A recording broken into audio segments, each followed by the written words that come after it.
ሰላም እንደምሰነበታችሁ የተወደዳችሁና የተከበራችሁ የዩቲዩብ ቻናል ተከታታዮች፣ ዛሬ ደግሞ አስገራሚ የኑግ የጤና ጥቅሞችን ነግራችኋለሁ።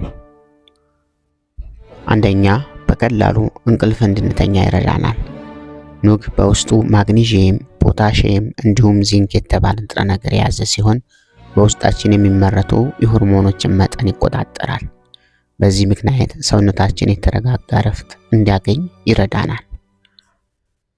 ሁለተኛ፣ የልብ ጤንነትን ያስተካክላል።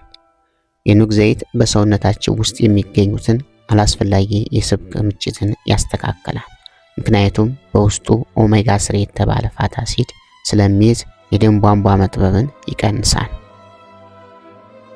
ሶስተኛ፣ የቆዳ ጤንነትን ይጠብቃል። ለቆዳ መቆጣት፣ ለቃጠሎ፣ ለሽፍታ መዳንና የቁስል መዳን ከፍተኛ አስተዋጽኦ ስለሚያበረክት ምርጫችን ቢሆን ይመረጣል። አራተኛ፣ ጸረ ብግነትን ይቀንሳል።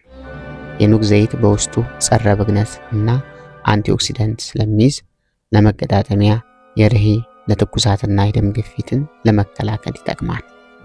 አምስተኛ፣ የአንጀትን የጤና እክሎችን ያስታግሳል። ለምሳሌ የሆድ ድርቀትን፣ የሆድ መነፋትን፣ የሆድ ቁርጠትንና የግንባር ህመምን ይቀንሳል። እንዲሁም ከተለያዩ ባክቴሪያዎች ይከላከላል። ስድስተኛ፣ በሽታ የመከላከል አቅምን ያሳድጋል።